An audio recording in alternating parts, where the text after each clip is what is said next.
ระบุเราไม่มีความกลัวรัฐบาลทรัมป์จะยืนหยัดยับยั้งสงครามอย่างจริงจังทำการส่งเสริมกิจกรรม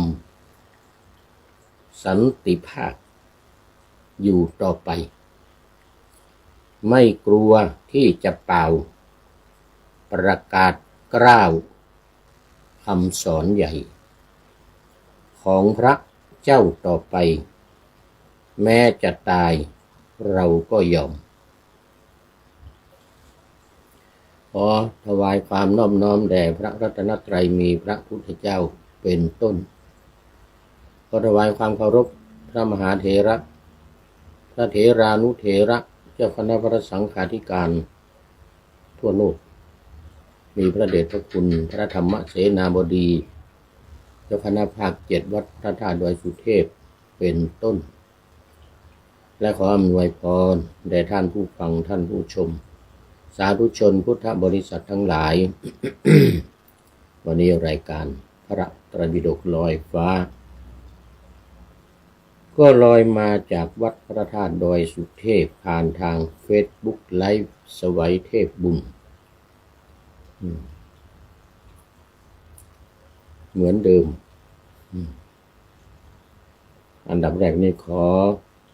อนุโมทนาประชาสัมพันธ์เจ้าภาพที่มารับถวายภัตตาหารเพลและน้ำปานะแก่พระภิกษุปาติโมกข์ในโครงการอบรมฝึกหัดพระภิกษุปาติโมกข์ของคณะสงฆ์ภาค7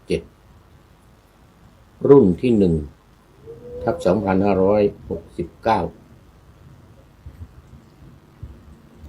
ซึ่งเริ่มมาตั้งแต่วันที่24กุมภาพันธ์แล้วก็จะไปจบเอาวันที่24เมษายนที่จะถึงนี้เป็นเวลา2 เดือนเต็มอันนี้ก็เหลือเวลาอยู่อีก8 วันเจ้าภาพวันที่16เมษายนนี้ก็คือ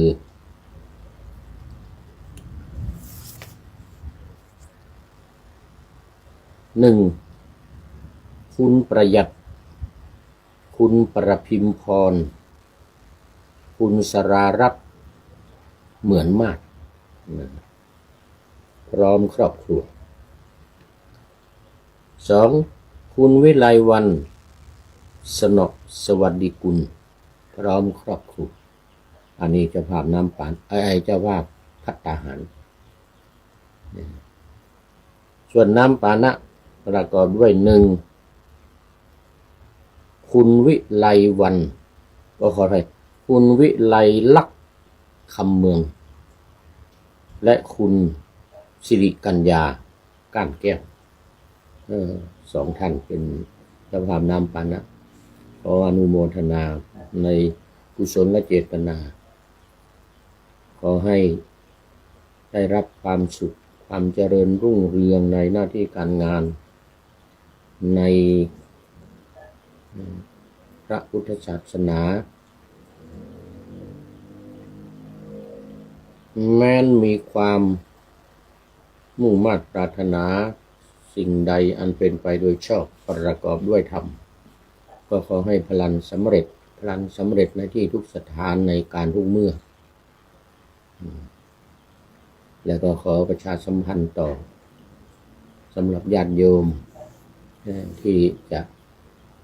เป็นเจ้าภาพในวันต่อไปซึ่งตอนนี้เหลืออยู่อีก8 วัน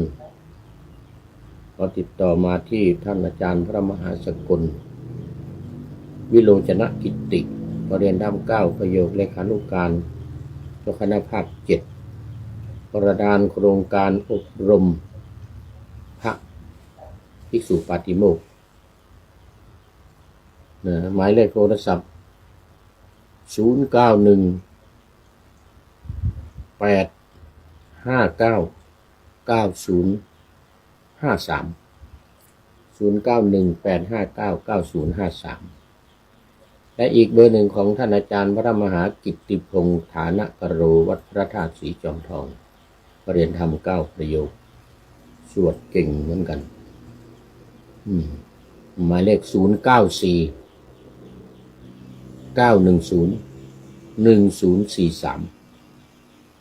0949101043ตามมัธยาศัยตอนนี้ขอต้อนรับคุณโยมวาสนากันทวีน้อมกราบสาธุสาธุสาธุสาธุเจ้าค่ะโอ้โหดีใจดีใจนี่ว่าหมู่บ้านเอื้ออาทรสันกำแพงใกล้ๆวัดสันป่าแดงเป็นโยมอุปถัมภ์อุปถากทำบุญสุนทานปฏิบัติธรรมอยู่ที่วัดสันป่าแดงกับท่านอาจารย์พระมหาก้อนแก้วหรือท่านพระครูสุตตรัตนสุนทรนี่ยังไม่ได้ไปเยี่ยมเดี๋ยวปีใหม่นี้เดี๋ยวจะได้ไปคารวะไปคารวะท่านพระครูคารวะท่านพระครูสุตตรัตนสุนทรหรือท่านอาจารย์พระมหาแก้วเราเจ้าอาวาสวัดสันป่าแดงสันป่าคอย2 สันสันป่าคอยแล้วก็สันป่าแดงด้วยเจ้าอาวาส2 วัดอดีตเจ้าคณะตำบลวัดเกตตอนนี้ก็เป็นที่ปรึกษาอยู่ที่ปรึกษาเจ้าคณะตำบลวัดเกตวัดสันป่าคอย อำเภอเมืองเชียงใหม่แต่วัดสันป่าแดงนี่อยู่อำเภอสันกำแพงตำบลสันต้นเปาอำเภอสันกำแพง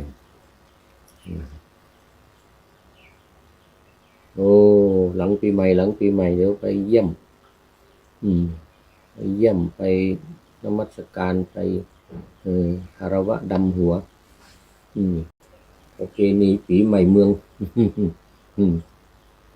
เอาละตอนนี้ก็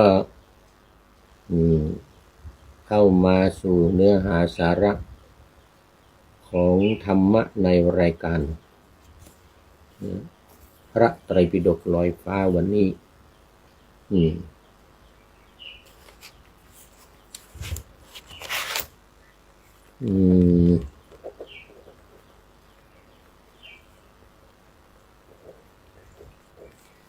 พระไตรปิฎกลอยฟ้าวันนี้ ยังอยู่ในพุทธกนิกายพระไตรปิฎกเล่มที่25อัตถกถาพระวินัยหน้าที่23หน้าที่23คาถาอะไรเนี่ยเดี๋ยวดูกันเด้อพรหมยาจนะคาถาพรหมยาจนะคาถาแปลว่าการกล่าวถึงพระพรหมมาขอพระพุทธองค์แสดงธรรมหรือการขอของพรหมก็ได้การขอแสดงธรรมของพรหมคือหลังจากที่พระพุทธองค์ตรัสรู้แล้วเนี่ยแล้วอยู่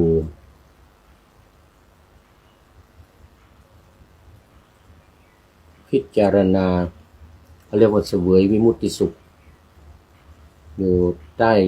ต้นโพและบริเวณรอบๆต้นโพเนี่ย7 แห่ง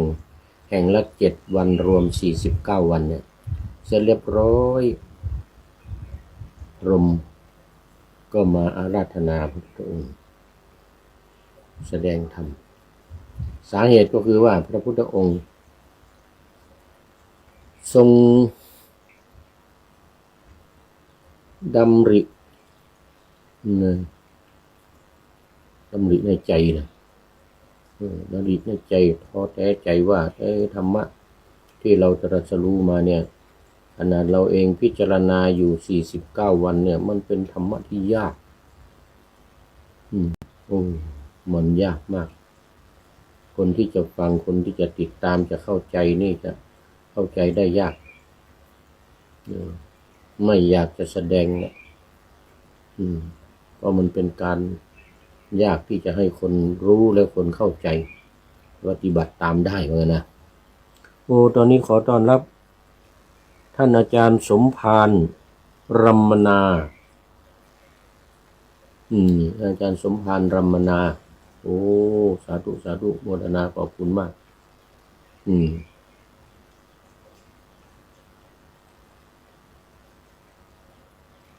ยังไม่รู้จังไหนเนี่ยมันลืมมันไม่ปรากฏเข้าไปดูแล้วจังหวัดนี้นะรู้สึกว่าจะเป็นกรุงเทพหรือเปล่าอันนี้นะไม่แน่ใจสาธุสาธุขอบคุณมากเมื่อพระพุทธองค์ทรงดำริในใจนะอย่างนั้นนะพรหมก็เลยมาอาราธนาก็กลัวว่าพระพุทธเจ้าจะไม่แสดงธรรม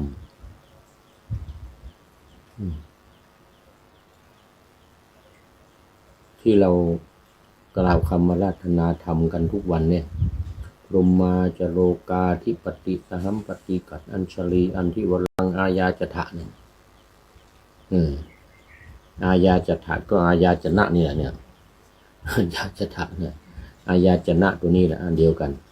นี่แปลว่าการขออันนั้นแปลว่าพรหมมาขอขอพระพุทธเจ้าแสดงธรรมอาญาจถะ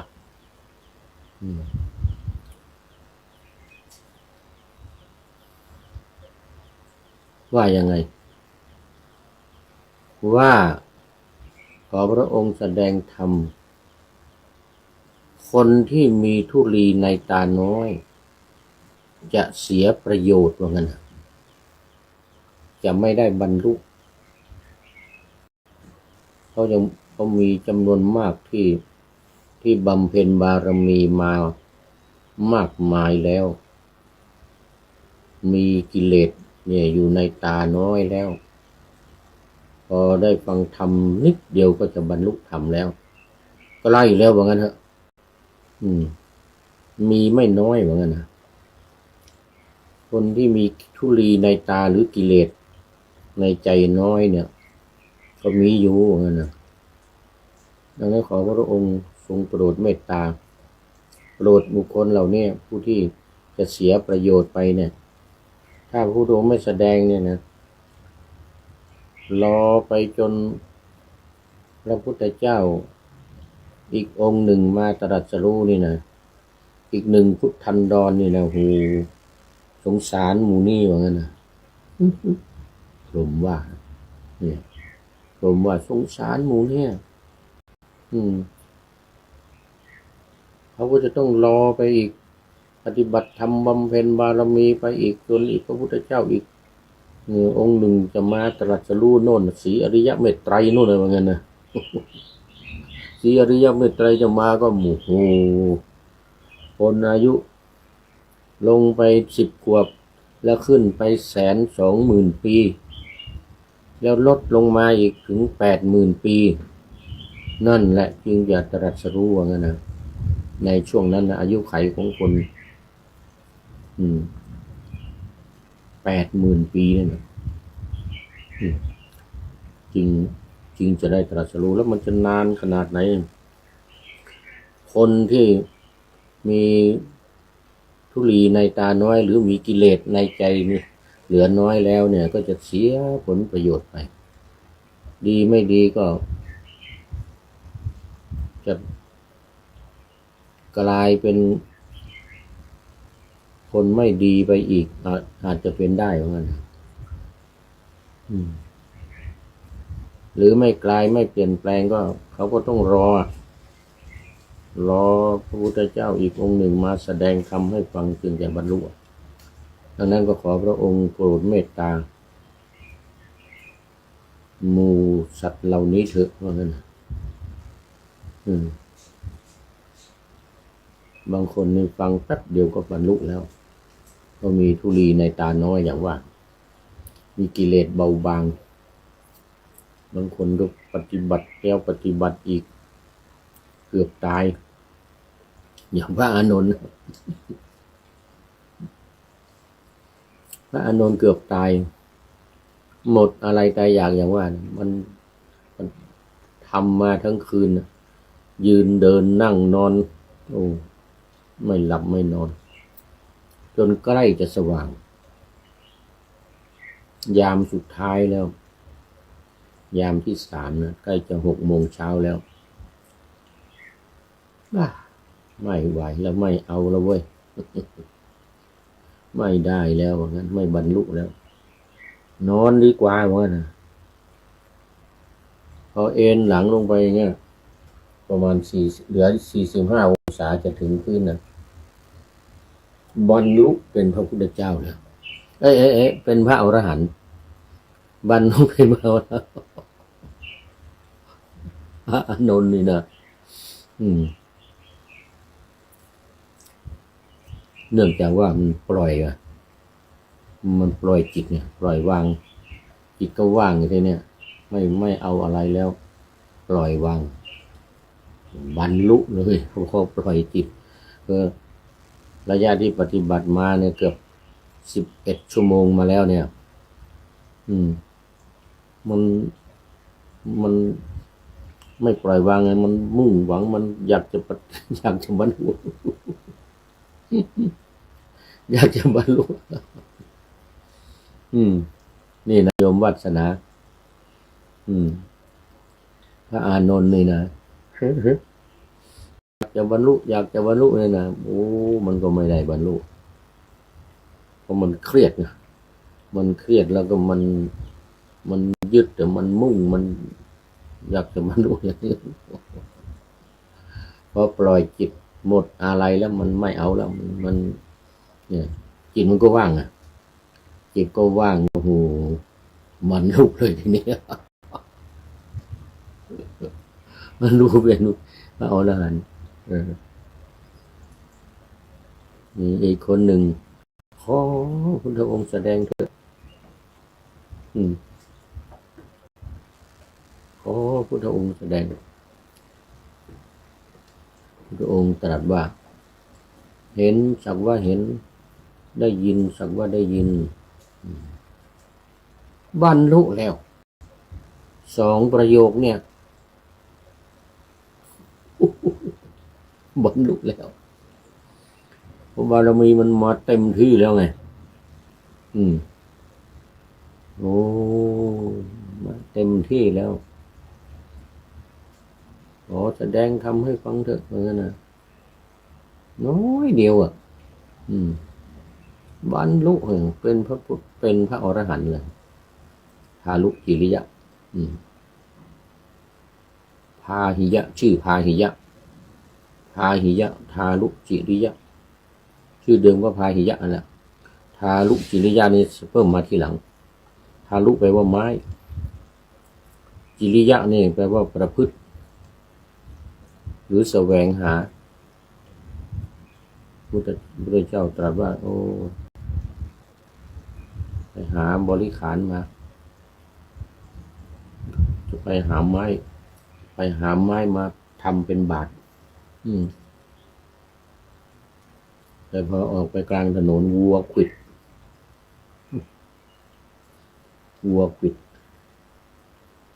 ราะความเพราะความเพราะความตรัสรู้แล้วนั่นแหละเห็นก็สักว่าเห็นได้ยินก็สักว่าได้ยินไม่ไปยึดไปถือไม่ไปติดไม่กลัววัววิ่งมาก็ไม่กลัวไม่หลีกไม่หนีวิ่งก็ขวิดชนก็ตายเป็นพระพระองค์ตรัสว่ามะมะปุตโตแล้วบุตรของเราแล้วก็เป็นพระอรหันต์แล้วแต่ยังไม่ทันบวชก็เป็นพระแล้วเป็นพระอริยบุคคลก็เลยมีชื่อว่าพระองค์หนึ่งในพุทธศาสนาเนี่ยนะพระองค์ก็ตรัสว่าเป็นพระคือทรงอนุญาตแล้วอนุญาตให้บวชแล้วนะแต่ว่าไปหาบาตรบริการยังไม่ครบยังไม่มีหาบาตรหาจีวรหาอะไรมามันกรรมมาตามทันด้วยจริงพระพุทธเจ้าจะอธิษฐานหรือจิตอธิษฐานบาตรอธิษฐานจีวรอะไรให้ก็ได้หมดที่ให้พญาอินทร์หรือเท้าสักกะเอามาถวายก็ได้แต่นั้นเป็นกรรมของเขากรรมของเขาที่จะต้องถูกวัวขิดสมัยก่อนไปขิดเขาขิดวัวนี่ สมัยก่อนเป็นวัวไงเป็นโคไงแล้วไปขิดวัวตัวเนี้ยวัวรู้สึกว่าจะเป็นคนหรือยังไงสักอย่างหนึ่งเนี่ยนะแล้วท่านเนี่ยเสวยแล้วท่านพาหิยะเนี่ยสมัยชาติที่เป็นโคเป็นโคเป็นวัวเนี่ยนะไว้ขวิดเขาตายนี่เรื่องมันเนี่ยแล้วกรรมมันก็ยังเหลือเสือเศษของกรรมต้องมาตามทันไงกรรมต้องมาตามทันเศษกรรมก็ต้องได้รับอยู่นะวัวก็มาก็ขวิดทำไมฟังผีฟังสี่ฟังแปดอะไรนะกรรมเก่าที่ทำกันมานี่เรื่องมันนะขวิดเขาเนี่ยชาติก่อนไปขวิดเขาเนี่ยมันไม่รู้ชาติไหนนานมาแล้วนะขวิดเขาตายโยมวัฒนานี่นะมันเป็นอย่างนั้นนี่เรื่องมันนะเพราะนั้นพรหมเนี่ยก็จึงมาอาราธนาแต่อันนี้เป็นปุคลาธิฐานนะมันจะมีสองอย่างนะปุคลาธิฐานกับธรรมาธิฐานอันนี้ปุคลาธิฐานนี่ก็เป็นพรหมมาอาราธนาเป็นตัวเป็นตนมาพรหมนี่ก็ไม่ใช่ว่าเป็นนี่นะ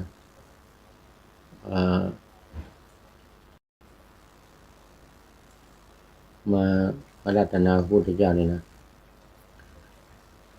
ความจริงถ้าธรรมาธิฐานเนี่ยจะเป็นพรหมวิหารและเมตตาหรืออัปปมัญญาเมตตาคือเมตตาธรรมที่เกิดขึ้นในจิตหรือในใจของพระพุทธองค์ความเมตตาเนี่ยความเมตตาเกิดขึ้นไม่มีพรหมไม่มีแพรหมอะไรที่ไหนมาหรอกถ้าธรรมาธิฐานก็คือว่ามีความเมตตาต่อสัตว์ทั้งหลายที่ใกล้จะบรรลุแล้วมีธุลีในตาน้อยแล้วจะพลาดโอกาสถ้าไม่ได้ฟังธรรมไม่สาครูบาอาจารย์กำลังลงลาเตรียมตัวจะปิกบ้านปิกอ่ะโ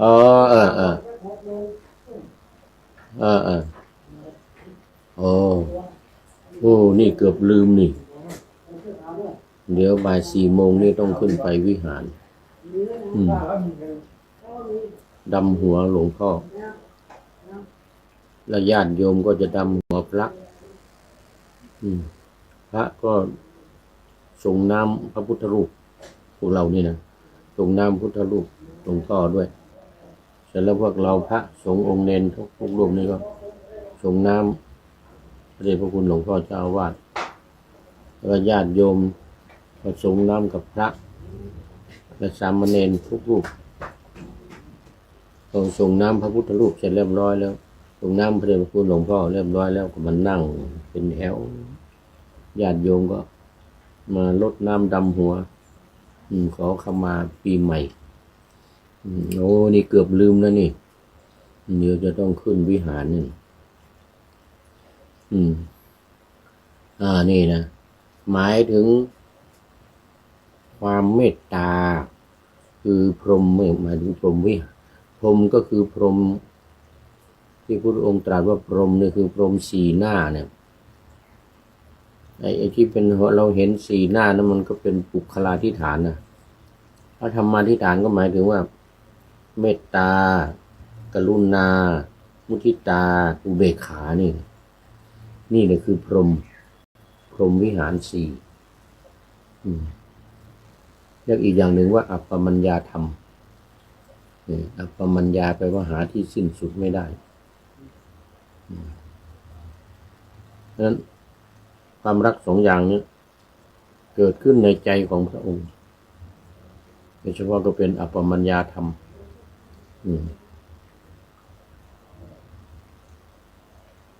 เมตตาต่อทุกคนกรุณาอยากจะให้เขาพ้นทุกข์มุทิตาแสดงความยินดีที่เขาได้บรรลุอย่างทารุจิริยะเมื่อกี้เนี่ยโอ้ดีละมะปุตโตบุตรของเรามุทิตาแสดงความยินดีด้วยที่ได้บรรลุใครได้ดีก็มุทิตาไม่อิจฉาริษยานี่แหละเรียกว่าพรหมวิหารธรรมคำว่าพรหมมาอาราธนาก็หมายถึงว่าพรหมวิหารธรรมที่มีในจิตของทุกพระองค์เกิดความเมตตาต่อคนทั้งหลายเกิดความกรุณาอยากจะช่วยให้เขาให้พ้นทุกข์มุทิตายินดีกับเขาอุเบกขาทำตัวเป็นกลางนี่โดยเฉพาะก็เมตตานี่แหละแต่ว่าพรหมยาจนะกถานี่กล่าวถึงคำขอของพรหมข่าวเมื่อวานนี้ก็เล่ามาถึงตอนที่ว่าบทว่าพระคะวันตังแปลว่า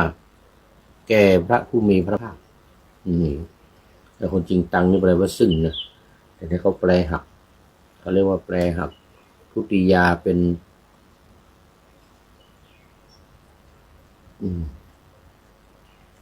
ตติยาฉัตถีแปลหักจากทุติยาเป็นฉัตถีคือคนจริงจะต้องแปลว่าซึ่งนะพระคะวันตังแต่ในที่นี้แปลว่าแก่พระผู้มีพระภาคบังคับฉันหรือบังคับอะไรก็ไม่รู้เวลาเขียนนะบทว่าปฏิกูลังต่อไปวันนี้เรามาต่อเดี๋ยวก่อนอนัชชริยาได้แก่ที่เป็นอัศจรรย์นักหนาเหมือนกันนะแปลเอาความตามในยดีกาสารัตถทีปณีภาคหนึ่งหน้า530ซึ่งแก้ไว้ว่าอนุชริยาติสวนกาเลอุปรปริวิมหยกราติอัตโถเนี่ยคือหมายว่าเนื้อความนี้ว่าอธิบายว่าอนัชชริยาเนี่ยที่ว่าอัศจรรย์นักหนาเนี่ยนะอนัชชริยาเนี่ยอัศจรรย์นักหนานี่คือว่าอนุชริยาติสวนกาเลอุปรปริวิมหยกราวิมหยกราตินี่เลยเป็นแปลว่าเป็นอัศจรรย์นะเป็นอัศจรรย์ยิ่งนักบทว่าปฏิกังสุมีความว่า ได้เป็นอารมณ์แห่งญาณกล่าวคือปฏิภาณปฏิภาณนี่คือว่องไวฉับพลันนะฉับพลันคือถึงความเป็นคาถาอันพระองค์พึงรำพึงรำพึงในใจรำพึงในใจว่าโอ้สัตว์บางคนบางคนหรือมนุษย์บางคนเนี่ยคำว่าสัตว์นี่หมายถึงว่าสัตว์มนุษย์เนี่ยนะเขามีทุลีในตาน้อยมีกิเลสน้อยมันได้วินได้ฟังธรรมเราครับก็จะได้บรรลุแล้วแต่ถ้าไม่ได้ทำก็ต้องเสียโอกาสต้องรอไปอีกนานอย่างว่ารอพระศรีอริยเมตไตรนู่นหะอักษรในบทว่าหะลังนี้สักว่าเป็นนิบาตความว่าไม่ควรความว่าไม่ควรบาทคาถาว่านายังธัมโมสัมพุทโธมีความว่าธรรมนี้ทำได้ง่ายเพื่อจะตรัสรู้หาไม่ได้อธิบายว่าการที่จะรู้มิใช่ทำได้ง่ายๆคือธรรมะที่พุทธองค์ได้ตรัสรู้มาเนี่ยมันว่ามันไม่ใช่จะง่ายๆเนี่ยมันจะต้องอาศัยบุญญาบารมีของแต่ละคนที่ได้สร้างสมมานะได้สร้างสมมาอาจจะบรรลุเลยเนี่ยมันหาไม่ได้เนี่ยมันยากมันสิ่งที่ยากอยู่ตรงนี้นายังธัมโมสัมพุทโธเนี่ยนะสุสัมพุทโธด้วยทั้งนั้นสุสัมพุทโธนะสุนี่แปลว่าง่ายนะสุแปลว่าง่ายที่นี่นายังเนี่ยนะมาปฏิเสธอย่างนี้เนี่ยธรรมนี้ไม่ใช่เป็นสิ่งที่จะบรรลุได้ง่ายๆเนี่ยก็คือพระพุทธองค์ก็ทรงท้อแท้ใจอย่างวานจะแสดงหรือไม่แสดงเนาะเนี่ยนะก่อนจะตกลงตัดสินใจแสดงแล้วมานึกถึงใครที่จะได้บรรลุก่อนที่จะได้รู้ไม่นึกถึงครูบาอาจารย์อุทกดาบทอาลาลดาบทตายไปเสียแล้วไปเกิดในสวรรค์ชั้นพรหมวิหาอัตตปาสุทัสสาสุทัสสีอากนิฐานเป็นพรหมซะแล้วไปเกิดในชั้นพรหมอาจารย์ของพระพุทธเจ้าอาลาลดาบทกับอุทกดาบทที่พระพุทธองค์ทรงศึกษาเล่าเรียนจนถึงฌานที่8ก็แน่นอนพวกที่ได้ฌานเนี่ยพอเวลาตายแล้วก็ไปเกิดอยู่ในสวรรค์ชั้นพรหมไปเกิดในสวรรค์ชั้นพรหมนะก็หมดโอกาสที่จะได้ฟังธรรมแล้วที่จะได้บรรลุแต่ไม่แน่นะถ้าเขาได้อนาคามีนะก็ต่อยอดที่โน่นแล้วก็บรรลุที่โน่นเลยแต่หมู่ที่ไปเกิดเป็นพรหมมีความสุขแล้วก็ไม่อยากจะกลับมาถ้าเป็นอนาคามีก็ต่อยอดที่นั่นเลยเป็นอรหันต์ได้เลยแต่ถ้าไม่เป็นก็อยู่ไปอยู่ไปนะไม่อยากกลับมามนุษย์มนุษย์มันลำบากมันทุกข์ยากเป็นพรหมนะสบายสบายอยู่สบายไม่ต้องทำอะไรเทวดาชั้นอื่นๆชั้นต่ำๆนี่ยังต้องกลับมาเกิดในเมืองมนุษย์มาเกิดในเมืองมนุษย์แล้วก็จะไม่โอกาสบำเพ็ญปฏิบัติธรรมได้แล้วก็บรรลุได้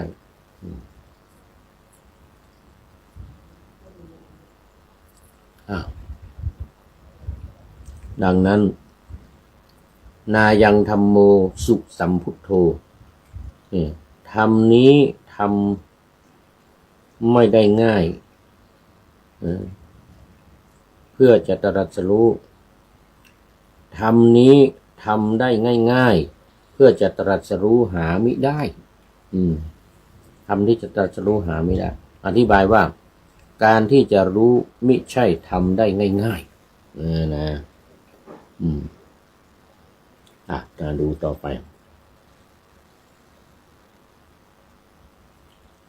บทว่าปฏิโสตคามีมีความว่าให้ถึงนิพพานที่ท่านเรียกว่าธรรมอันทวนกระแสปฏิโสตคามีธรรมมันทวนกระแสยังไงส่วนใหญ่คนก็จะชอบกันเรื่องกามราคะแต่นี่สอนให้ละกามอย่างเงี้ยมันก็ทวนสวนกระแสกันสวนความต้องการของคนแต่คนมีราคะน้อยมีกิเลสน้อยเนี่ยมันไม่สวนนะแต่สอนให้สวนทางจริงแต่ว่ามันปั๊บเดิมก็ไปแล้วบรรลุง่ายๆเลยทีเดียวมีให้ถึงนิพพานธรรมมันที่เรียกว่าธรรมอันทวนกระแ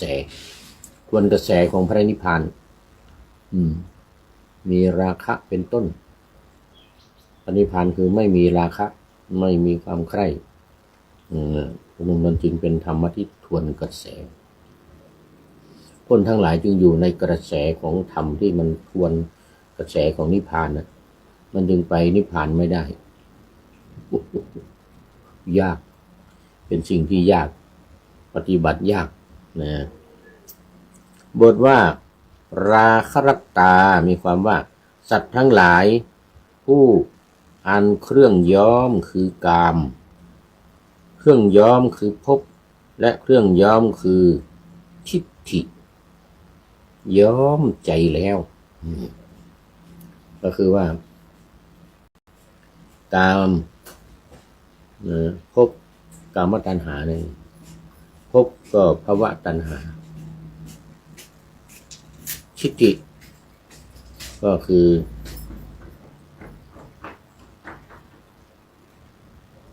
วิภวะ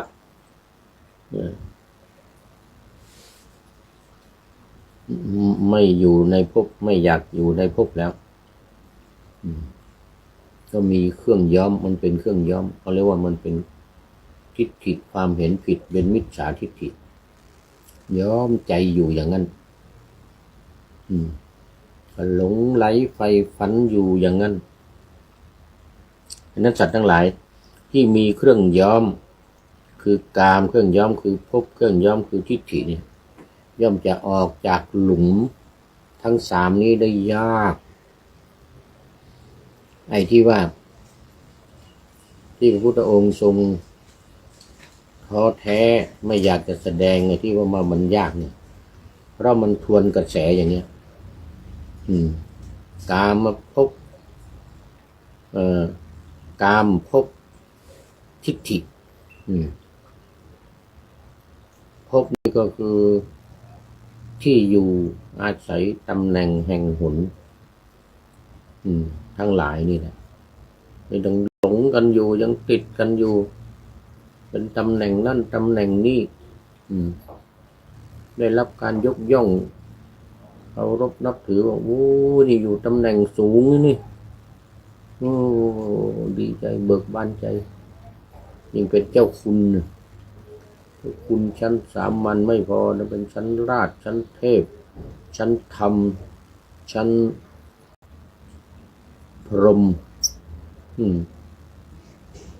อย่างหลวงพ่อวัดพระธาตุสีจอมทองเป็นชั้นพรหมพระพรหมมงคลพระพรหมมงคลถ้าหลวงพ่อท่านไม่ได้ติดนะในชั้นเจ้าคุณทั้งหลายเลยนะว่าจะชั้นพรหมจะว่าชั้นราชชั้นเทพอะไรเป็นมาหมดไม่ยึดถือไม่ยึดมั่นไม่ยึดติดอยู่ในยศถาบรรดาศักดิ์ทั้งหลายเหล่านี้เรื่องที่อยู่ที่อาศัยเคยเล่าหลายครั้งอย่างที่ทำสงครามกันเนี่ย อเมริกากับอิสราเอลเอาไปเอามาอยากจะได้น้ำมันของอิหร่านอยากจะได้น้ำมันของอิหร่านคือมารบยอมรับสารภาพมาให้ของผมอยู่ตรงนั้นมีไหมมันก็คือพบของผมไหมของผมไม่มีใช่ไหมนั่นแหละไม่ช่วยจริงเหรออยากจะได้ยศตำแหน่งอยากจะครองตำแหน่งอยากจะปกครองหรือว่าอยากจะปกครองอิหร่านอยากจะเปลี่ยนรัฐบาลนะเห็นว่ารัฐบาลของอิหร่านเนี่ยมันเป็นรัฐบาลที่ผู้นำเป็นทางศาสนาอยากจะให้เป็นประชาธิปไตยเหมือนตัวเองอะไรเงี้ย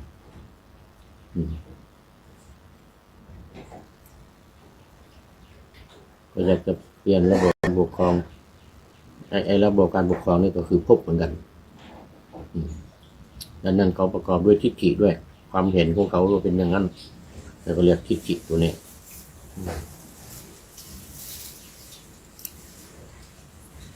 แต่ที่มารบกันอยู่ทุกวันนี้นะที่จะมาทำลายล้างอิหร่านเปลี่ยนระบบเข้าปกครอง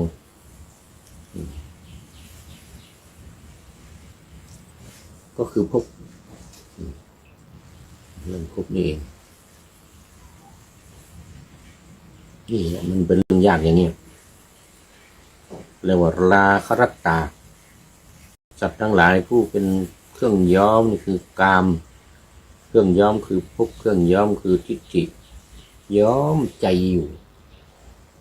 ยังมีกามมีภพมีทิฏฐิย้อมใจอยู่ก็อย่าหวังในการที่จะเข้านิพพานไม่มีทางเลยบทว่านะทักขันติได้แก่ย่อมไม่เห็นอันนี้ธรรมดาย่อมไม่เห็น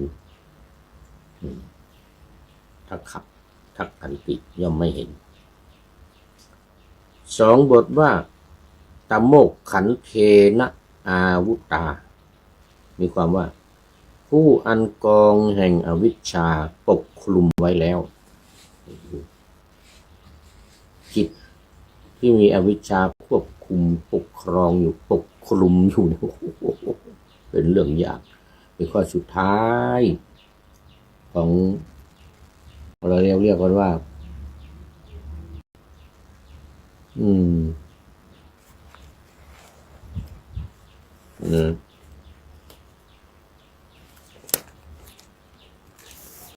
เราเรียกกันว่า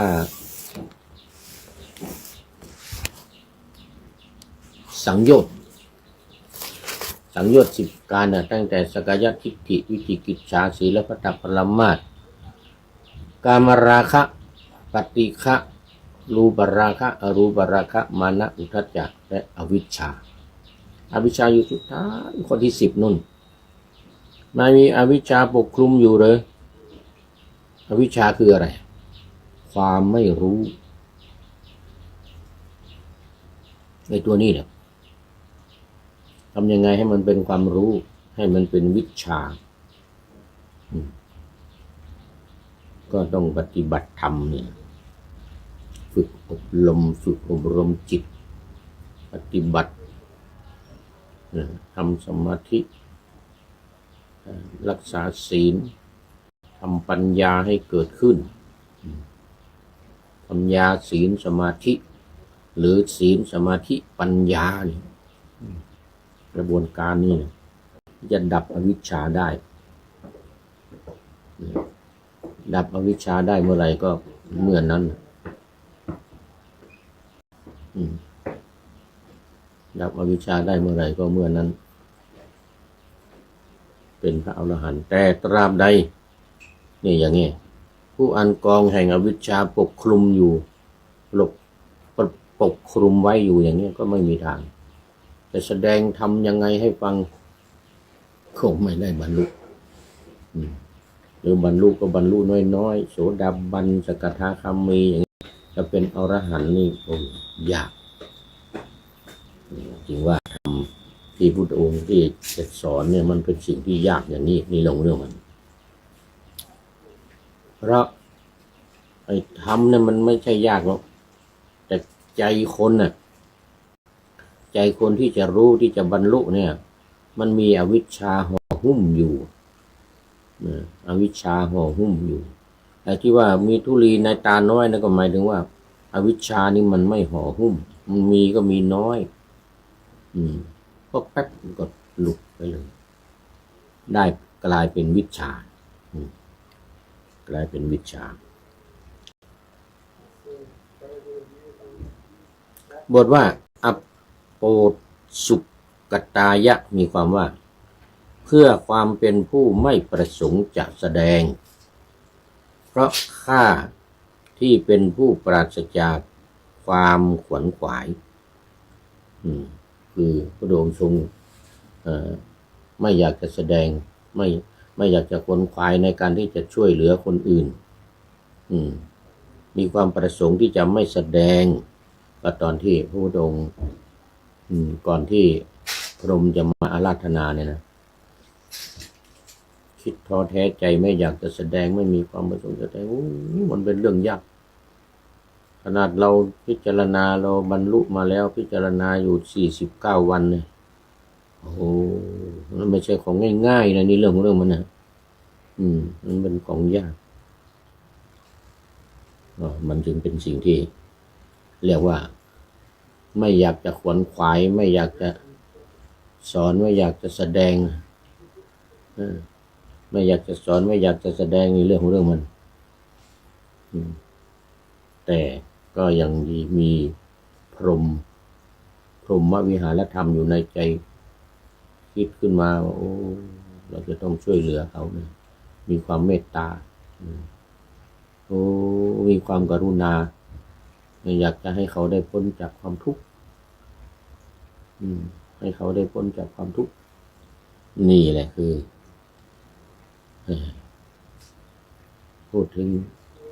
พรหมยาจนะวันนี้ดูไปดูมาท่านอาจารย์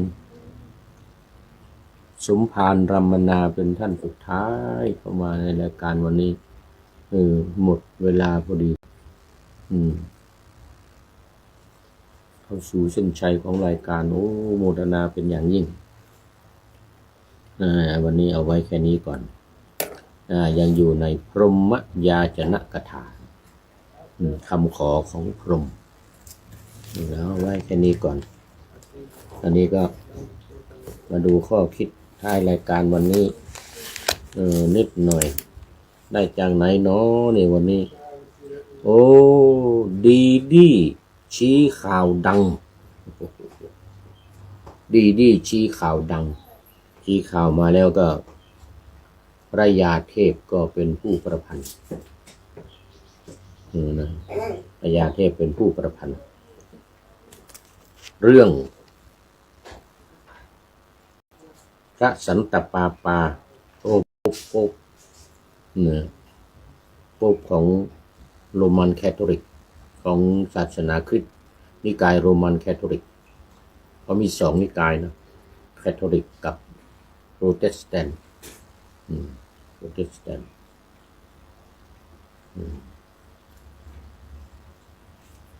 ถ้าไปที่เยอรมันเนี่ยโปรเตสแตนต์เยอะแคทอลิกมีน้อย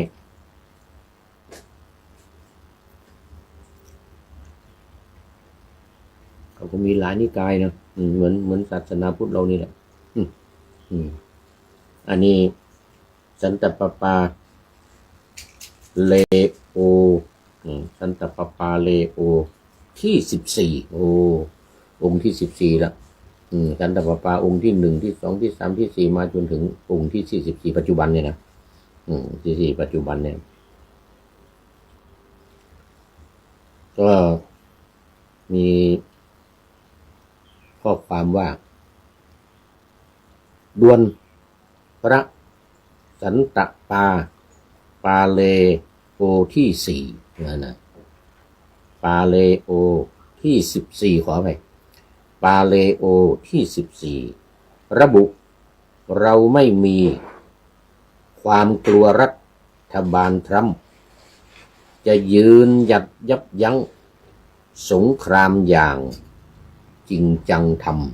ำการส่งเสริมกิจกรรมสันติภาพอยู่ต่อไปไม่กลัวที่จะเป่าประกาศกล้าวคำสอนใหญ่ของพระเจ้าต่อไปแม้จะตายเราก็ยอมโอ้นี่เป็นความเด็ดเดี่ยวของผู้นำทางศาสนาขององค์ป๊บที่14ของสันตะปาปาถ้าเป็นประเทศไทยเราก็คือสังฆราชท่านเจ้าพระคุณสมเด็จพระสังฆราชอันนี้เป็นผู้นำสูงสุดในศาสนาถ้าเป็นทางประเทศทิเบตก็องค์ดาไลลามะเอาอย่างนี้ องค์ดาไลลามะอันนี้สันตะปาปาก็เป็นผู้นำสูงสุดของศาสนาคริสต์นิกายแคทอลิกก็ยืนกรานว่าไม่กลัวรัฐบาลทำ2-3 วันมานี้รัฐบาลทรัมป์ก็ไปว่าสันตะปาปาโจมตีสันตะปาปาใหญ่เลยบอกว่าอ่อนข้ออ่อนแอต่อผู้ร้ายว่างั้นนะว่าอิหร่านเป็นผู้ร้าย ท่านเจ้าพระคุณสันตะปาปานี่ก็ต่อต้านรัฐบาลมันไม่ใช่ต่อต้านรัฐบาลทรัมป์ต่อต้านการทำสงคราม ก็ต่อต้านการทำสงครามการไปทำสงครามไปฆ่าไปฟันไปแกล้งคนอื่นเนี่ยไม่เอาพวกไม่เอายืนกรานว่าจะต้องสร้างสันติภาพจะต้องสู้ต่อไปอย่างนั้นนะไม่กลัวนี่อะไรไม่กลัวไม่มีความกลัวรัฐบาลทรัมป์เลยตอบโต้ท่านองค์สมเด็จสันตะปาปาตอบโต้ทรัมป์เมื่อวานนี้ทรัมป์ด่าองค์สันตะปาปาก็ไม่เชิงด่านะก็ว่าหนัก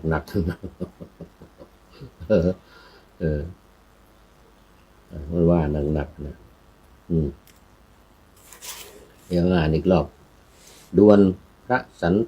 ตะปาเลโอที่14ระบุเราไม่มีความกลัวรัฐบาลทรัมป์จะยืนหยัดยับยั้งสงครามอย่างจริงจังทำการส่งเสริมกิจกรรมสันติภาพอยู่ต่อไปไม่กลัวที่จะเป่าประกาศกล้าวคำสอนใหญ่ของพระเจ้าต่อไปแม้จะตายเราก็ยอมเอาละอันนี้ก็ขอบคุณดีชี้ข่าวดังที่ให้ข้อมูลมาวันนี้เป็นอย่างยิ่งขอนำพระไตรปิฎกลอยฟ้าไปจากผู้ฟังทั้งหลายในโลกล่าวันต่อไปจะได้จรย้อนกลับมาสู่สถานีใหม่ให้ท่านฟัง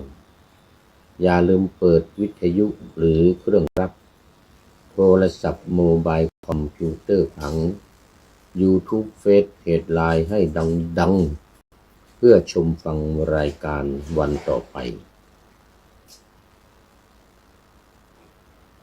ขอทุกท่านมีความสุขทุกคืนวันนำธรรมะประกอบการงานทั้งหลายเช่นขยันทำงานทางวาจากาย